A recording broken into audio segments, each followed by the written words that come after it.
오늘 말씀은 왕이 없는 시대, 자기들 소견에 오른 대로 행하는 사사시대 이스라엘 백성들의 참 암울한 모습을 또 우리에게 잘 보여주고 있습니다. 사건의 배경은 단 자손이 미가의 집에서 우상을 탈취하죠. 또 제사장도 포섭해서 데려갑니다. 원래 미가가 만든 그 우상이 어떻게 이스라엘 지파 가운데 단 지파에게로 흘러들어가서 지파에서 우상 숭배를 시작한 첫 지파로 기록되는 단 지파가 되었는가, 오늘 말씀이 우리에게 잘 보여주는데요. 미가가 만들었지만 그것을 단 지파가 빼앗아갑니다. 탈취하죠. 미가는 자기가 만든 우상과 또 제사장까지 빼앗기니까 이웃을 모아서 단 지파를 쫓아갑니다. 어떻게든 다시 되찾아오려고 하죠, 우상을. 그런데 이 과정이, 이 모습이 참 암담한 모습이죠. 아무런 도움도 되지 못하는, 자기가 신이라 만들었고 또 신이라, 하나님이라 섬기고 있지만 다른 사람들에 의해서 빼앗김 당하고 또 그것을 또 다시 되찾아오려는 그런 모습. 이웃 사람들을 모아가지고 단지파를 추격하고 대항해 보려고 하지만 인원수에 있어서는 한 지파를, 한 가정이 당해낼 수가 없죠. 사람들을 모아왔지만 턱없이 부족했습니다. 그래서 말로만 항변을 합니다. 그런데 우상을 빼앗아가는 사람들이나 그 우상을 다시 되찾겠다고 하는 사람이나 다 어리석은 사람들이죠. 우상은 아무런 도움이 되지 못합니다. 그저 자기의 위안을 위해서 만들어낸 것일 뿐입니다. 우상을 돌려달라고 항변하는 미가의 말에 이 우상의 무력함이 잘 나타나 있습니다. 또 24절 말씀 보면 미가가 이르되 내가 만든 신들과 제사장을 빼앗아 갔으니 이제 내게 오히려 남은 것이 무엇이냐, 너희가 어찌하여 나더러 무슨 일이냐고 하느냐 하는지라. 미가가 분명히 말하죠. 내가 만든 신들, 제사장을 빼앗아 갔으니. 사람의 손으로 만든 우상은 신이 아닙니다. 조각품일 뿐이죠. 도울 힘이 없습니다. 그저 짐이 될 뿐입니다. 이사야 선지자는 우상의 무력함을 이사야 46장 1절 2절에서 이렇게 말했습니다. 벨은 엎드러졌고 느보는 구부러졌도다. 그들의 우상은 짐승과 가축에게 실렸으니 너희가 떠매고 다니던 그것들이 피곤한 짐승의 무거운 짐이 되었도다. 그들은 구부러졌고 그들은 일제히 엎드러졌으며 그 짐을 구하여 내지 못하고 자기들도 잡혀갔느니라. 자기들도 잡혀가는 우상은 절대로 신이 아니죠. 그저 피곤한 짐승의 무거운 짐일 뿐입니다. 그런데도 사람들이 지혜가 없어서 그 우상을 빼앗아가고 그것을 하나님이라 여기고 빼앗긴 것을 다시 되찾으려고 쫓아오는 그런 어리석은 시대가 바로 사사 시대였습니다. 하나님을 진실하게 섬기는 마음이 사라지고 인간적 어리석음만 가득한 시대, 바로 사사 시대였습니다. 또 힘이 있다고 강제로 탈취하는 시대가 사사 시대였습니다. 결국 미가는 우상을 되찾지 못하고 돌아갑니다. 단 자손이 협박하니까 돌아가죠. 25절 26절에 보면 단 자손이 그에게 이르되 내 목소리를 우리에게 들리게 하지 말라. 노한 자들이 너희를 쳐서 내 생명과 내 가족의 생명을 잃게 할까 하노라 하고 단 자손이 자기 길을 간지라. 미가가 단 자손이 자기보다 강한 것을 보고 돌이켜 집으로 돌아갔더라. 우리가 미가의 처량한 모습 상상할 수 있죠. 불안해하다고 생각하며 돌아가는 그런 모습을 볼 수 있습니다. 이 모습을 보면 우상에게 빼앗긴 사람의 처량한 모습, 불행한 모습을 알 수 있습니다. 마치 예수님의 제자됨과 자신이 가진 부유한 재물 사이에서 고민하며 돌아갔던 이 부자 청년의 모습과 비슷합니다. 우상은, 오늘 이 시대의 우상은 조각품처럼 돌이나 나무를 새기고 섬기는 사람들은 없죠. 그것은 욕심이 투영된 자신을 섬기는 것입니다. 그래서 분명한 것은 오늘 우리가 살아가고 있는 이 시대에도 이스라엘 백성들, 또 단지파, 또 미가가 그렇게 마음에 사로잡혔던 우상들이 있습니다. 그것은 바로 하나님보다 더 사랑하는 거죠. 미가는 자기를 위해 만든 우상을 가장 사랑했습니다. 하나님의 영광을 말 못하는 우상과 바꾸었습니다. 자기 만족을 위해 살았습니다. 오늘 우리가 이 말씀을 보면서 우리는 그런 미가의 어리석음, 또 단지파의 어리석음을 그 전철을 밟지 말아야겠죠. 오늘 우리는 미가가 행한 어리석음과 같은 자신을 섬기고 세상을 섬기는 그런 어리석음을 멀리해야 합니다. 성도는 하나님을 위해서 살아야 합니다. 하나님 외에 어떤 마음의 우상도 만들지 말아야 합니다. 오늘 우리는 이 말씀을 마음에 새기고 우리 자신을 돌아볼 수 있죠. 미가처럼 어리석게 내가 마음에 만든 그 우상, 하나님보다 더 사랑하는 우상, 세상을 사랑하고 또 재물을 사랑하면서 하나님을 온전히 사랑하지 못하는 마음은 없는가, 두렵고 떨리는 마음으로 우리의 마음을 돌아봐야 합니다. 그리고 세상의 우상을 쫓아 사는 불행한 삶이 아니라 주님 한 분만으로 만족하는 삶, 주님 한 분만으로 기뻐하는 삶, 내 안에 진짜 하나님이신 여호와 하나님만 힘있게 섬기는 그런 기쁨의 삶을 살아가는 여러분들이 다 되시길 바랍니다.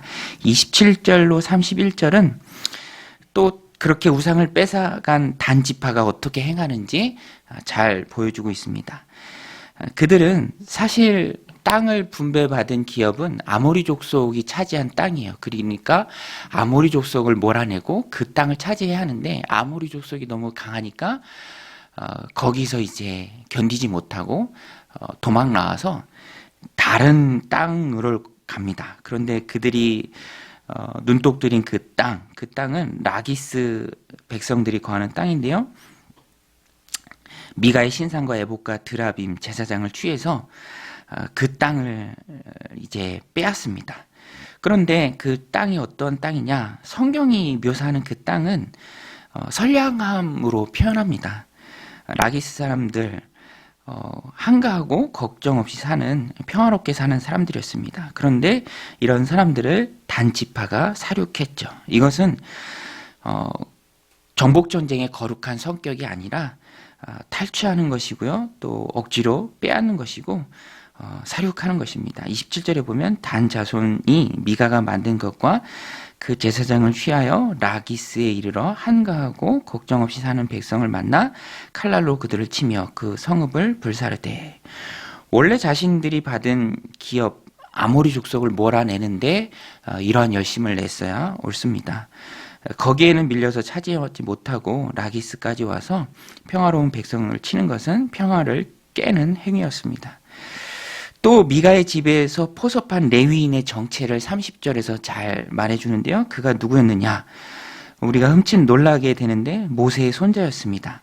이 미가의 집에서부터 개인 가정의 제사장으로 섬겼고 이제는 단 자손이 높은 급여를 주겠다, 연봉을 주겠다라고 하면서 그쪽으로 붙은 사람, 바로 모세의 손자입니다. 30절에 보면 단 자손이 자기들을 위하여 그 새긴 신상을 세웠고 모세의 손자요 게르솜의 아들인 요나단과 그의 자손은 단 지파의 제사장이 되어 그 땅 백성이 사로잡히는 날까지 이르렀더라.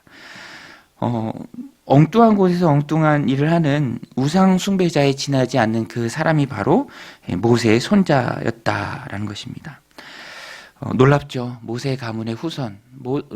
히브리어 벤은 아들을 상징하기도 하고 아들을 의미하기도 하고 손자를 의미하기도 하고 후손을 의미하기도 합니다.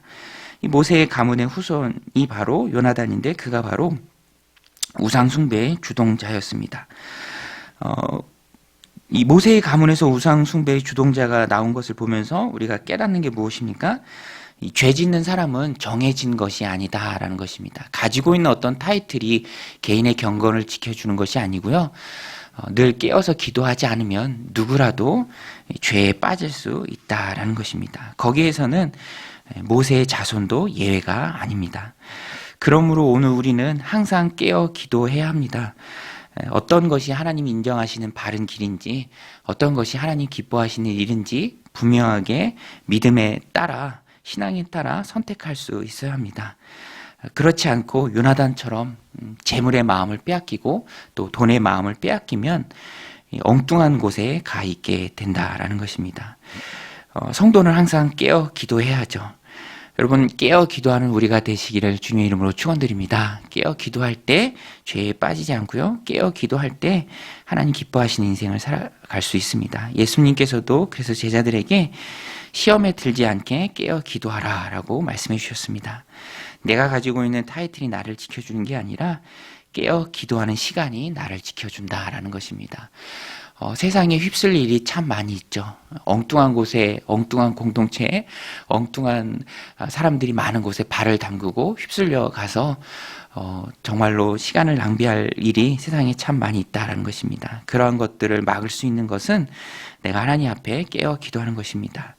오늘 단지파를 보십시오. 이스라엘 지파 중에 처음으로 우상 숭배를 공인한 지파가 되었습니다. 이후로 이 지파는 야곱이 예언했던 것처럼 쇠락의 길을 걸어갑니다. 이스라엘 12지파에서 존재가 사라져버립니다.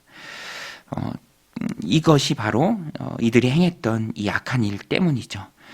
하나님의 집이 실로에 있을 동안에 우상은 단지파에 있었다. 그들이 사로잡힐 때까지 모세의 자손이 요나단도 그들 가운데 있었다라고 성경은 분명히 말합니다. 31절에 보면 하나님의 집이, 회막을 뜻합니다. 하나님의 집이 실로에 있을 동안에 미가가 만든 바 새긴 신상이 단 자손에게 있었더라. 단 자손과 하나님의 집 실로가 극명하게 대조가 됩니다. 단 지파는 우상 숭배로 무너지는 집이 되었습니다. 여기에 함께하는 사람들은 함께 망하는 사람이 되었습니다. 모세의 손자도 예외가 아니었습니다. 오늘 이 말씀을 마음 가운데 새기고 우리를 돌아봅니다. 나는 지금 어디에 있는가? 거룩한 공동체에 하나님이 인정하시는 하나님의 집 실로에 있어야죠. 하나님의 집에 있는 실로에 있어야 합니다.